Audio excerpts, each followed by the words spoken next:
নমস্কার, বিটিভি ত্রিপুরার পর্দায় আপনাদের সকলকে স্বাগত। সঙ্গে রয়েছে আমি ঝুমুর। আজ আন্তর্জাতিক মাতৃভাষা দিবস। সকলকে মাতৃভাষা দিবসের শুভেচ্ছা ও অভিনন্দন জানিয়ে চলে যাচ্ছি বিস্তারিত নিউজে। 21শে ফেব্রুয়ারি শুক্রবার আগরতলায় অবস্থিত বাংলাদেশের সহকারী হাই কমিশনার অফিসে যথাযোগ্য মর্যাদায় ভাবগম্ভীর পরিবেশে আন্তর্জাতিক মাতৃভাষা দিবস পালিত হয়।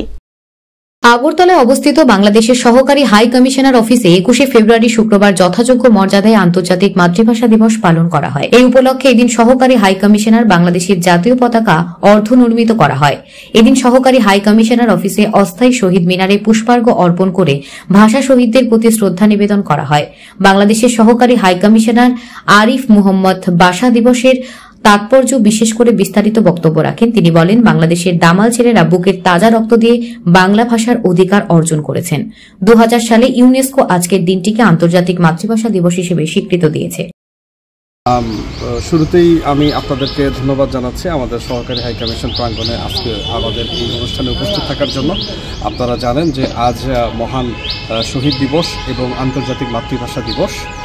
1952 সালের আজকের এই দিনে মাতৃভাষার অধিকার রক্ষার জন্য বাংলার দামাল ছেলেরা তাদের নিজের বুকের তাজা রক্ত দিয়ে বাংলা ভাষার মর্যাদাকে রক্ষা করেছিলেন।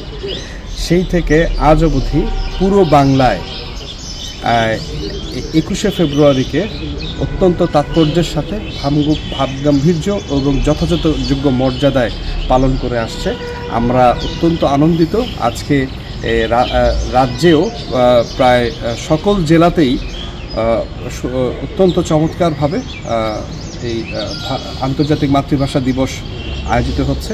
এবং আরও আনন্দের কথা যে আমাদের এই ভাষা আন্দোলনকে কেন্দ্র করে 2000 সালে ইউনেস্কো এই দিবসটিকে আন্তর্জাতিক মাতৃভাষা দিবস হিসেবে স্বীকৃতি দিয়েছে।